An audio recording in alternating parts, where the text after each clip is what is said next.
জুলাই সনদ বাস্তবায়নের মধ্য দিয়ে এদেশে জুলাইয়ের যে শত শত শহীদ রক্ত দিয়েছে, এই দেশকে স্বৈরাচার মুক্ত করেছে, সেই শহীদদের আকাঙ্ক্ষা পূরণ হবে। প্রিয় দেশবাসী, আমরা দেখতে পাচ্ছি যারা যারা জনগণের ম্যান্ডেট নিয়ে ক্ষমতায় এসেছে তারা মাত্র 50% ভোট পেয়ে ক্ষমতায় এসছে। কিন্তু আমার খুব জানার ইচ্ছে হয় 50% ভোট নিয়ে যারা ক্ষমতায় এসেছে তারা কিভাবে 70% ভোটকে তারা অবজ্ঞা করে, এটা আমার মাথা ধরে না।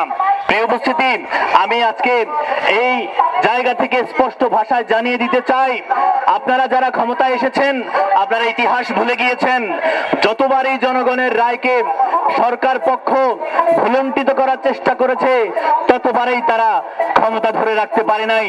আপনারা 1971 সালের ইতিহাস ভুলে গিয়েছেন। জনগণের রায়কেই পাকিস্তান যখন ভুলুণ্ঠিত করার চেষ্টা করেছিল তখন এই বাংলাদেশ নামক ভূখণ্ড তৈরি হয়েছে। তখন এই বাংলাদেশের মানুষ উঠে পড়ে লেগেছে এই দেশকে স্বাধীন ভূখণ্ড করার জন্য। কিন্তু একদল রাজনৈতিক লোক তারা এই 71কে হাতিয়ার করে চেষ্টা করেছে। 71কে হাতিয়ার বানিয়ে তারা স্বৈরাচার হওয়ার চেষ্টা করেছিল। সেই 17 বছর স্বৈরাচারী কায়দায় তারা এদেশের মানুষকে অন্যায়ভাবে নির্যাতন করে, এদেশের মানুষকে নিপীড়ন করে তারা নিজেদের ক্ষমতার সেই আসীন মজবুত করতে চেয়েছিল। কিন্তু জুলাই আন্দোলনের মধ্য দিয়ে ছাত্র জনতা তাদের অধিকার আদায়ের মধ্য দিয়ে এই স্বৈরাচারকে বিতাড়িত করেছে এই দেশ থেকে। আমরা যখন শহীদ আবু সাইদ মুগ্ধকে দেখেছি শহীদ হওয়ার, তখন এই দেশের সাংস্কৃতিক কর্মী থেকে শুরু করে আমজনতার সকল ব্যক্তিরা ময়দানে নেমে এসেছিল। আপনারা ইতিহাস ভুলে গিয়েছেন। আমরা যখন ময়দানে ছিলাম আপনাদেরকেও দেখেছি, কিন্তু আমাদের মাথায় ধরে না যারা ময়দানে থেকে স্বৈরাচারকে বিতাড়িত করার জন্য চেষ্টা করেছিল তারা কিভাবে ক্ষমতায় গিয়ে তারা সেই জুলাই সনদকে ভুলুণ্ঠিত করার চেষ্টা করছে।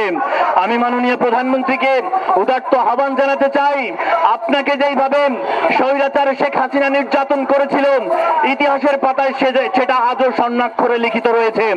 আপনার মাকে ধুকে ধুকে মৃত্যুর দিকে ঠেলে দিয়েছে, আপনার বাবাকে শহীদ করেছে। আপনি একজন নির্যাতিত পরিবারের সন্তান হয়ে কিভাবে দেশের শহীদ আহত ব্যক্তিদের এই জুলাই সনদকে আপনি পায়তারা করছেন ভুলুণ্ঠিত করার জন্য। আমরা আমাদের এই শিল্পী সমিতির পক্ষ থেকে উদাত্ত আহ্বান জানাচ্ছি, আপনি ভুলে যাবেন না